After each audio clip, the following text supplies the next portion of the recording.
Gaza में एक बार फिर त्रासदी हुई है और इस बार निशाना बने वो बच्चे जो सिर्फ पानी लेने गए थे।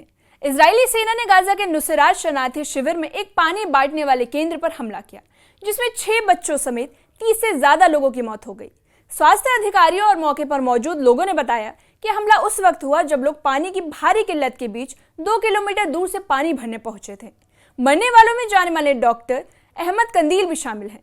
यह हमला उस समय हुआ जब कतर में युद्ध विराम को लेकर बातचीत लगभग विफल हो गई। ऐसे में सवाल उठना लाजमी है कि इस युद्ध में आम लोग, बच्चे और महिलाओं की क्या गलती है। आइए इसे एक्सप्लेनर में आसान भाषा में समझते हैं कि आखिर गाजा में क्या हुआ और यह हमला इतना संवेदनशील क्यों है।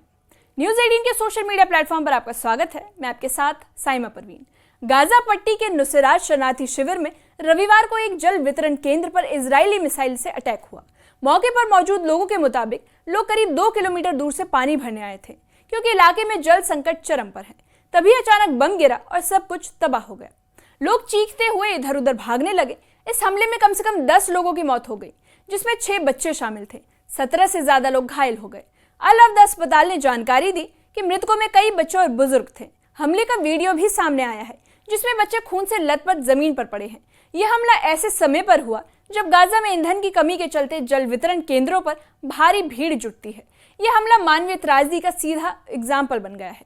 गाजा सिटी में हुए अन्य हमले में सर्जन डॉक्टर अहमद कंदील की मौत हो गई है।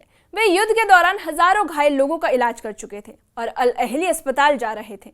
रास्ते में उन पर हमला हुआ और वे कई अन्य नागरिकों के साथ मारे गए। इस हमले में 11 की मौत हो गई और 30 से अधिक लोग घायल हो गए। डॉक्टर कंदील को गाजा का हीरो माना जाता था। उनकी मौत से मेडिकल फ्रंट पर भारी नुकसान हुआ है। युद्ध के बीच वो लगातार मोर्चे पर डटे हुए थे। साथ ही ये सवाल भी गहराता है कि आखिर अस्पतालों से जुड़े लोग और डॉक्टर भी अगर सुरक्षित नहीं तो बाकी आम लोगों की सुरक्षा कहाँ है। इस एक जान के जाने से गाजा की स्वास्थ्य व्यवस्था को एक गहरा झटका लगा है। इजरायली डिफेंस फोर्स यानी IDF ने इस हमले की पुष्टि की है। बयान में कहा गया है कि उनका टारगेट एक हमास लड़ाका था, लेकिन तकनीकी गड़बड़ी की वजह से बम गलत जगह गिर गया और आम नागरिकों की जान चली गई। उन्होंने कहा कि इस त्रासदी पर उन्हें खेद है और इसकी जांच की जा रही है, लेकिन अंतर्राष्ट्रीय मानवाधिकार संगठन इसके एक्सप्लेनेशन से सेटिस्फाई नहीं नजर आ रहे, जिसके बाद कई संगठन अपना सवाल पूछते हैं कि ऐसी गलतियां इतनी बार कैसे हो सकती हैं और क्यों हर एक बार आम नागरिक ही इसका शिकार बनते हैं। तकनीकी चूक की आड़ में युद्ध अपराधों को छुपाना अब संभव नहीं। ये मामला सिर्फ तकनीकी चूक का नहीं, बल्कि युद्ध की नैतिकता का है, जिसमें दुनिया को अब गंभीरता से देखना चाहिए, क्योंकि ये पहली बार नहीं जब आम नागरिकों की लाशें सफाई में छुपाई गई हैं। गाजा के स्वास्थ्य मंत्रालय के अनुसार इस युद्ध में अब तक 58,000 से ज्यादा लोग मारे जा चुके हैं। यह आंकड़ा सिर्फ उन शवों पर आधारित है जिनकी पुष्टि हो चुकी है। जानकारों का यह भी दावा है कि मलबे के नीचे हजारों शव अब भी दबे हैं। मरने वालों में महिलाएं और बच्चों की संख्या लगभग आधी है। मंत्रालय ने यह स्पष्ट नहीं किया है कि मृतकों में कितने लड़ाके थे और कितने आम नागरिक, लेकिन जो तस्वीरें और रिपोर्ट सामने आ रही है वो बताती है कि सबसे ज्यादा नुकसान आम लोगों का हुआ।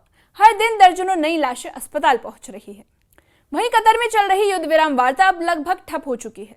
हमास की मांग है कि इजराइल गाजा से पूरी तरह पीछे हटे, जबकि इजराइल का कहना है कि जब तक हमास सरेंडर नहीं करता युद्ध नहीं रुकेगा। इसी बिंदु पर बातचीत अटक गई है। दोनों पक्षों ने एक दूसरे पर वार्ता विफल करने का आरोप लगाया। इस बीच इजराइल ने हमले और तेज कर दिए हैं। मध्यस्थ देश जैसे मिस्र और कतर अब भी बीच का रास्ता निकालने की कोशिश में लगे हैं, लेकिन हालात काबू से बाहर होते दिख रहे हैं। अगर जल्द समाधान नहीं निकला तो आम नागरिकों की मौत का सिलसिला यूं ही जारी रहेगा। ऐसे में युद्ध अब सिर्फ सैन्य लड़ाई नहीं, बल्कि राजनीतिक जिद और मानवीय त्रासदी का संगम बन गई है। ईंधन की कमी के कारण सीवरेज सिस्टम और वाटर पंप बंद हो चुके हैं, इसलिए लोग दूर दूर से पानी वितरण केंद्रों पर पानी लेने जा रहे हैं। इसी वजह से नुसैरात पर बड़ी भीड़ थी। जब मिसाइल गिरा तब बच्चे और महिलाएं कतार में खड़े थे। ये जल संकट सिर्फ असुविधा नहीं बल्कि जानलेवा भी साबित हो रही है।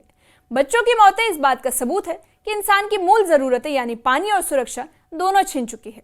संयुक्त राष्ट्र चेताया कि जल संकट की वजह से बीमारियां भी फैल सकती हैं। जल जैसी बुनियादी जरूरत का ना मिलना युद्ध से कम त्रासदी नहीं, और इसी हालात में जब हमले होते हैं तो उनका असर कई गुना बढ़ जाता है। संयुक्त राष्ट्र की 7 एजेंसियों ने शनिवार को चेतावनी दी थी कि गाजा में मानवीय संकट गंभीर स्तर पर पहुंच गया है। फ्यूल की कमी से न सिर्फ अस्पतालों की बिजली सप्लाई ठप हुई, बल्कि राहत सामग्री और जल वितरण भी रुक गया है। गाजा में कई लोग अब सिर्फ एक वक्त का खाना खा पा रहे हैं और बच्चों में कुपोषण बढ़ गया है। UN का कहना है कि अगर हालात ऐसे ही रहे तो हजारों और लोगों की जान खतरे में है। अस्पतालों में सर्जरी रोकनी पड़ी है, इंक्यूबेटर बंद हो चुके हैं और मरीजों की जान मशीनों के बिना फंसी हुई है। लेकिन इन चेतावनियों के बावजूद ना तो मदद पहुंच रही है और ना ही हमले रुक रहे हैं। ये सिर्फ युद्ध नहीं बल्कि एक सुनियोजित मानवीय तबाही की तरफ बढ़ता संकट है। गाजा की स्वास्थ्य व्यवस्था लगभग टूट चुकी है। अस्पतालों में दवाइयों की भारी कमी है, ऑपरेशन थिएटर में बिजली नहीं है और डॉक्टरों को टॉर्च की रोशनी में सर्जरी करनी पड़ रही है। आईसीयू बंद हो चुके हैं और घायलों की भीड़ लगातार बढ़ती जा रही है। सबसे बड़ा झटका तब लगा जब जाने माने सर्जन डॉक्टर अहमद कंदील की मौत हो गई। वे हजारों लोगों की जान बना चुके थे, लेकिन खुद एक हमले में मारे गए। अब सवाल ये उठने लगा है कि जब डॉक्टर ही सुरक्षित नहीं तो घायलों का इलाज कौन करेगा। गाजा में हर दिन दर्जनों घायल पहुंचते हैं, लेकिन उनके लिए बिस्तर, दवाएं और स्टाफ नहीं है। ये सिर्फ एक मेडिकल इमरजेंसी नहीं बल्कि एक इंसानी त्रासदी मानी जा रही है, जिसमें स्वास्थ्य कर्मी भी हथियारों के बीच फंसे हुए हैं। इस युद्ध की असली कीमत वो आम फिलिस्तीनी नागरिक चुका रहे हैं जिनकी किसी लड़ाई से कोई लेना देना नहीं। हमास के लड़ाके अंडरग्राउंड हैं, लेकिन बम घरों, स्कूलों और जल केंद्रों पर गिरते हैं। गाजा के नागरिक इस युद्ध के सबसे बड़े शिकार बने हैं। ये लड़ाई अब सिर्फ दो पक्षों की नहीं बल्कि पूरे समाज को बर्बाद करने की प्रोसेस बन चुकी है। जब हर घर मातम से भरा हो, हर बच्चा भूखा हो और हर महिला अपने परिवार की लाशें संभाल रही हो, तब ये लड़ाई सिर्फ राजनीतिक नहीं बल्कि नैतिक रूप से भी अस्वीकार्य हो जाती है। अंतर्राष्ट्रीय समुदाय की भूमिका अब सवालों के घेरे में है। यूएन, अमेरिका, कतर और मिस्र जैसे देश वार्ता की कोशिश कर रहे हैं, लेकिन कोई ठोस नतीजा नहीं निकल रहा। पश्चिमी देशों की नीति पर भी उंगलियां उठने लगी हैं, क्योंकि वो इजराइल को समर्थन देते हैं, लेकिन फिलिस्तीनी नागरिकों की मौत पर सख्ती नहीं दिखाते। कई मानवाधिकार संगठनों ने इसे युद्ध अपराध तक को करार दिया और अंतर्राष्ट्रीय अदालतों में जाने की भी बात कही। लेकिन क्या सिर्फ बयान और प्रेस कॉन्फ्रेंस से सब कुछ बदल जाएगा? जब तक वैश्विक दबाव ईमानदारी से नहीं बनेगा, तब तक बच्चों की लाशें ही गिरती रहेंगी और युद्ध जारी रहेगा। अब समय है दुनिया भर की सरकारें इंसानियत के लिए एक साथ खड़ी हो, न कि सिर्फ राजनीतिक फायदे के लिए। हालात बेहद गंभीर हो चुके हैं, लेकिन उम्मीद अब भी जिंदा है। कतर और मिस्र जैसे देश अब भी बंधकों की रिहाई और युद्ध विराम को लेकर कोशिश कर रही है। बातचीत पूरी तरह नहीं टूटी, लेकिन रफ्तार बेहद धीमी है। इजराइल और हमास दोनों के रुख में जरा सी भी नरमी पूरे हालात को बदल सकती है। इस मामले पर आप क्या सोचते हैं? कमेंट सेक्शन में कमेंट करके बताइए।